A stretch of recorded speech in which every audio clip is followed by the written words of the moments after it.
Welcome बच्चों, स्वागत है आपका हमारे चैनल पर एडुला पॉइंट। आज स्टार्ट करते हैं हम लोग वर्कशीट नंबर 39। गणित विषय है क्लास 9 के लिए हिंदी मीडियम। ठीक है, पिछले वर्कशीट से इसका इंट्रो स्टार्ट हुआ है हमारे सामने। ठीक है, तो इस वर्कशीट में आ रहा है पृष्ठीय क्षेत्रफल और आयतन, यानी जो 2D आकृति आपने पढ़ी थी ना। 2D आकृति क्या होती है? जिसमें दो डायमेंशनल दो विमाएं होती हैं। जैसे आप दीवार का सरफेस देख रहे हैं वो 2D आकृति है। ठीक है, या फर्श देख रहे हैं वो 2D आकृति है। दो विमाएं हैं, एक लंबाई और एक चौड़ाई।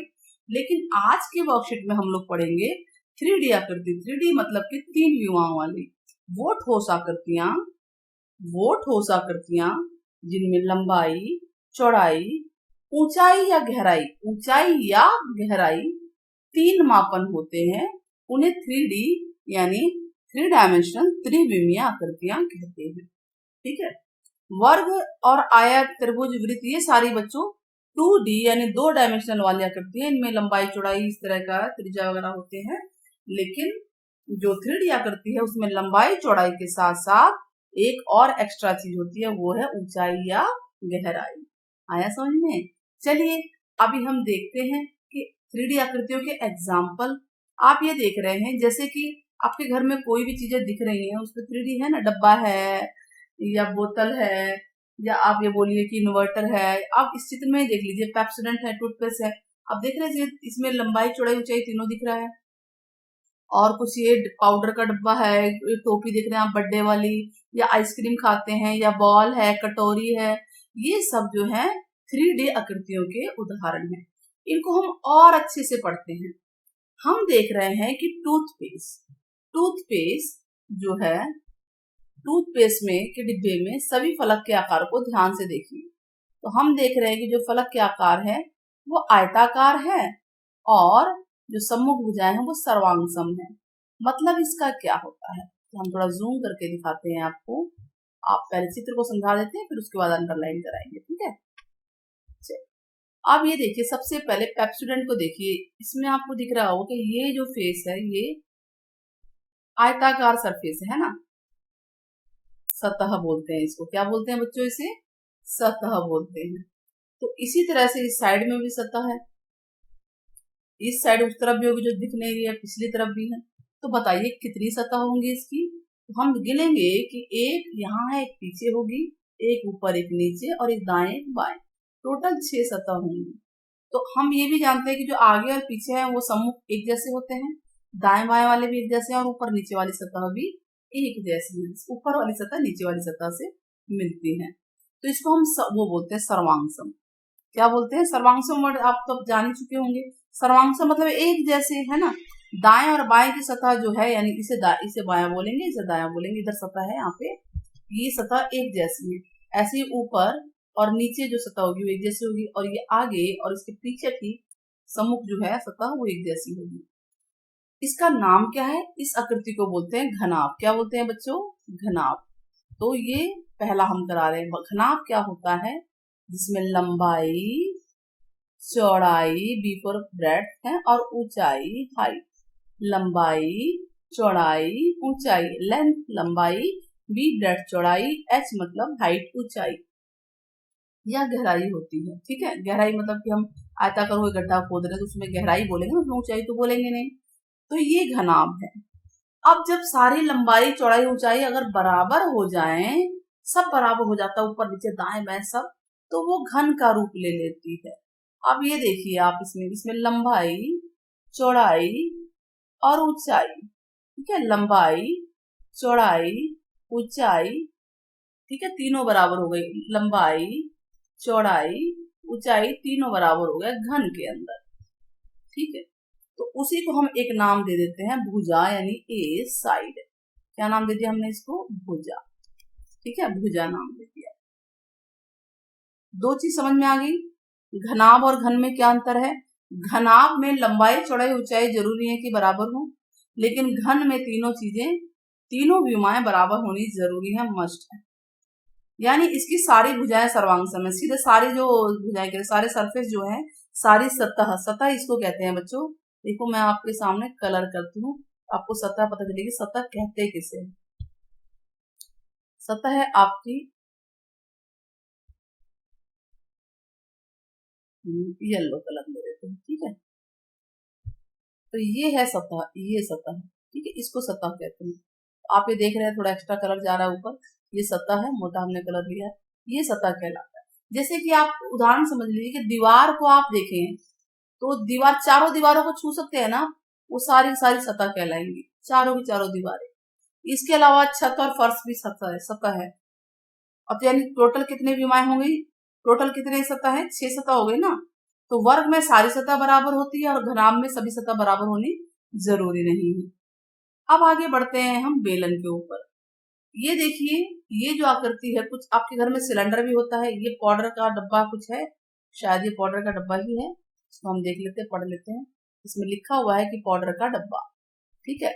तो पाउडर का डिब्बा, इसमें हम देख रहे हैं कि एक सतह, ये तो वक्र पृष्ठ नजर आ रहा है, देखिए वक्र है, वक्र मतलब कि घुमावदार है ना ये।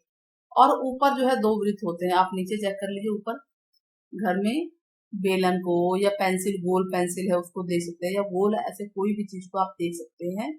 तो हम देखते हैं कि इसका जो चित्र है इस तरह से बन रहा है। सबसे पहले आप जान लीजिए, इसको बोलते हैं बेलन, इंग्लिश में बोलते हैं सिलेंडर। क्या बोलते हैं, सिलेंडर। तो बेलन में ये तो वक्रकार है, और ऊपर क्या है आप देख रहे हैं, ये ऊपर क्या है, ये वृत्त है। नीचे भी ठीक वैसा ही वृत्त है जो कि इन्होंने अंदर से दिखाया हुआ है, एक्चुअली नीचे पेंटिंग में होता है। और ये है ऊंचाई यानी कि हाइट।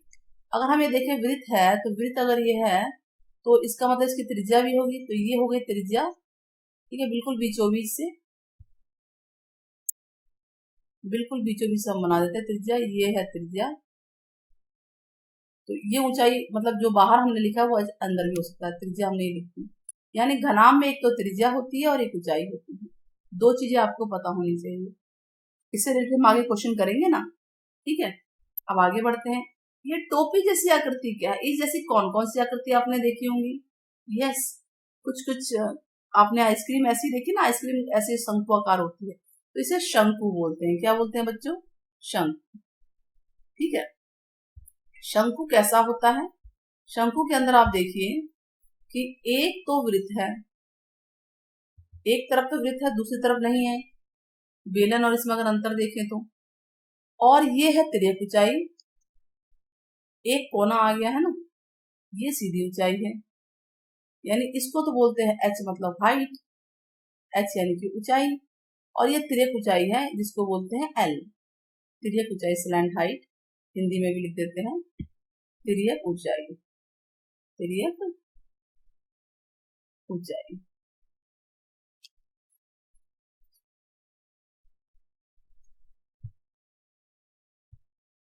ऊंचाई, ठीक है। साथ में क्या होता है, तो तीन चीजें ध्यान रखनी है आपको। नीचे वृत्ताकार चीज बन रही है, तो इसका मतलब यहां से यहां तक ये त्रिज्या हो गई।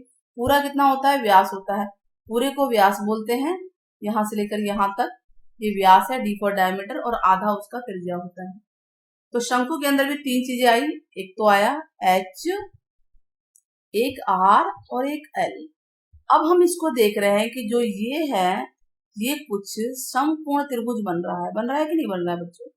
तो इसमें अगर हम रिलेशन देखें, समकोण है, तो ये एल तो हो गया कर्ण का काम कर रहा है, और एच और आर लंब और आधार का काम कर रहे हैं। तो हमारे पास फार्मूला बनता क्या है, इसमें हमारा फार्मूला बनेगा, अगर हम देखें कर्ण स्क्वायर मीन्स की एल स्क्वायर, कर्ण क्या है हमारा, एल ही तो है, एल स्क्वायर बराबर लंब, लंब यानी एच स्क्वायर जमा आधार आर स्क्वायर। ये शंकु के अंदर एल, आर और एच में संबंध है, इसको जरूर डिनोट कीजिएगा, इसको नोट कीजिए, बहुत इंपॉर्टेंट। अभी हम पिक्चर पे ही समझा रहे हैं आपको, क्योंकि नेक्स्ट वीडियोस में हम आपको जो है हैंड रिटन दिखाएंगे। आपको ये सब समझ में आ ही रहा है। अब ये देखिए बेलन और शंकु में क्या अंतर है। अगर हम ये देखें तो बेलन के अंदर तीन शंकु बनते हैं, या ये कह लें कि अगर बेलन के पानी को तीन शंकुओं में डाला जाए तो पूरा पानी खाली करने में तीन पूरे शंकुआकार बर्तन भर जाएंगे।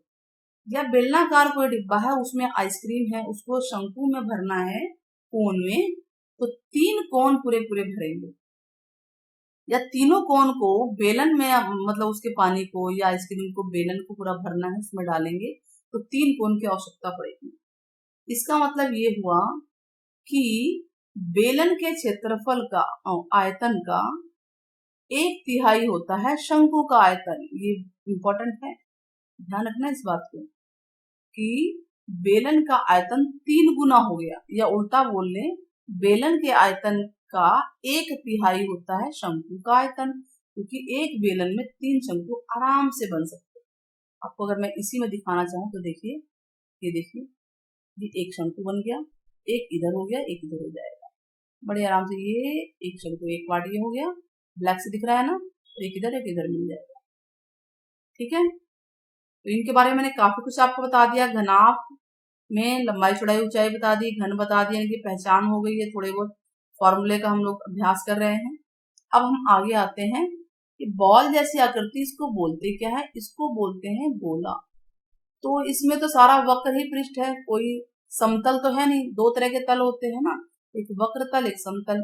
तो समतल तो नहीं, सारा गोलाकार है। आप देखेंगे तो सारा गोलाकार है, यानी अगर इसको काट दे तो बीच में से आपको वृत्त नजर आएगा, है ना, बॉल को आधा आधा काटे तो इसका मतलब कि ये है त्रिज्या। इसके ऊपर की तरफ ले जाए तो ये भी त्रिज्या ही होगा, आर एच बनेगा, आर बनेगा, है ना, आर ई एच। यानी इसको कहीं भी हम अगर करें तो सारी तरफ से आर और आर ही है। ठीक है, तो इसमें एक मेन बात याद रखनी है, त्रिज्या, ये हमारे काम।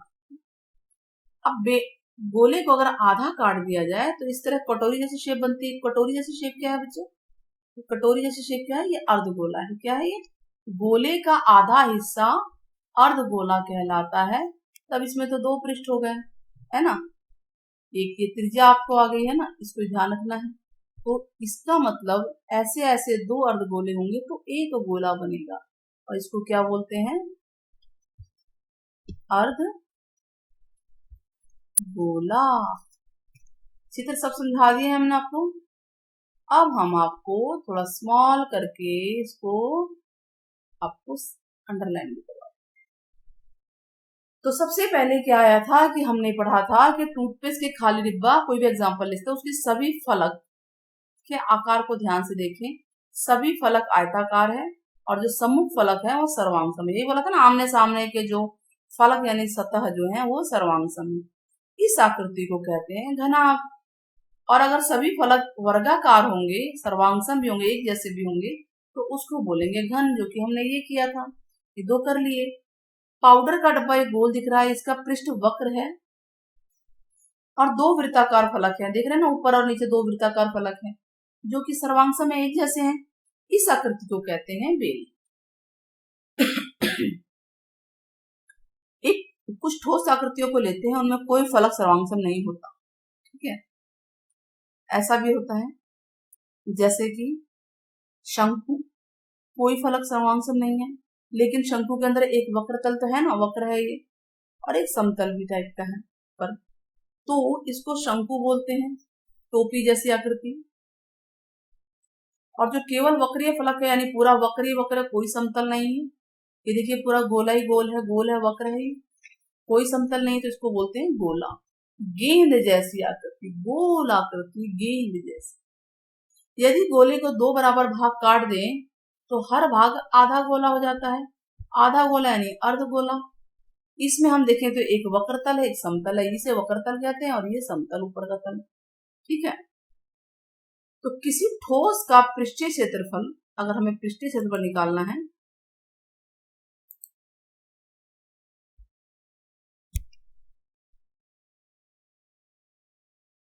किसी ठोस का पृष्ठीय क्षेत्रफल अगर हमें निकालना है,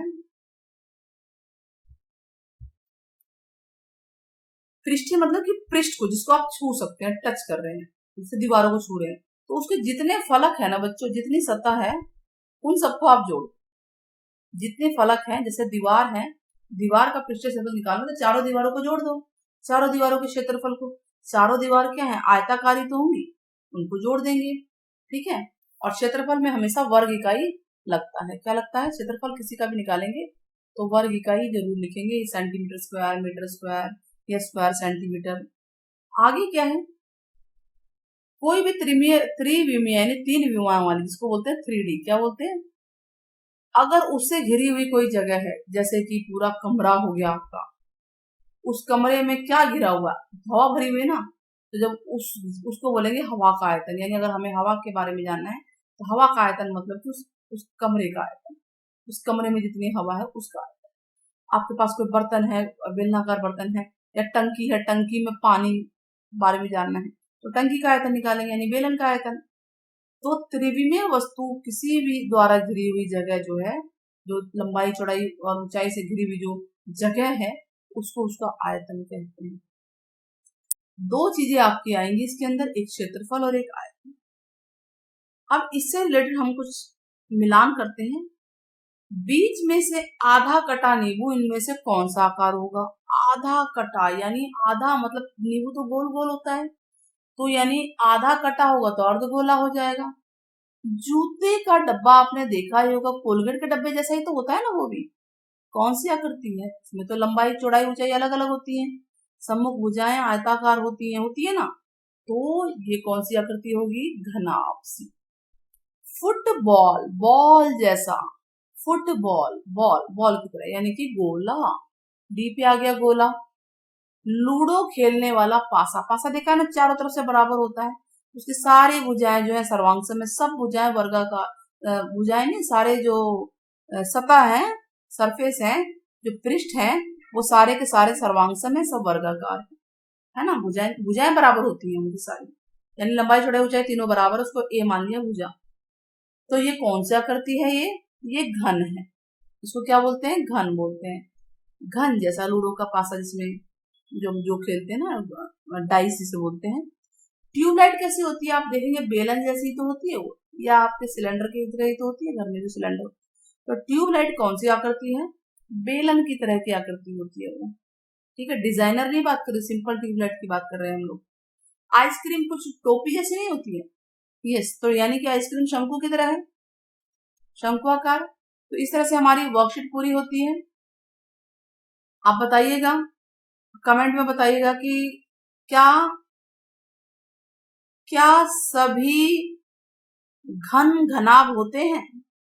ध्यान से सुनिएगा, क्या सभी घन घनाभ होते हैं? ये आपको बताना है कमेंट में। आपके कमेंट का जरूर इंतजार रहेगा। अगर आपने ध्यान से सुनी होगी वर्कशीट तो आपको ये आंसर अपने आप ही निकल जाएगा आपसे। मिलते हैं जल्दी है नेक्स्ट वीडियो में, तब तक के लिए टेक केयर, बाय बाय बच्चों।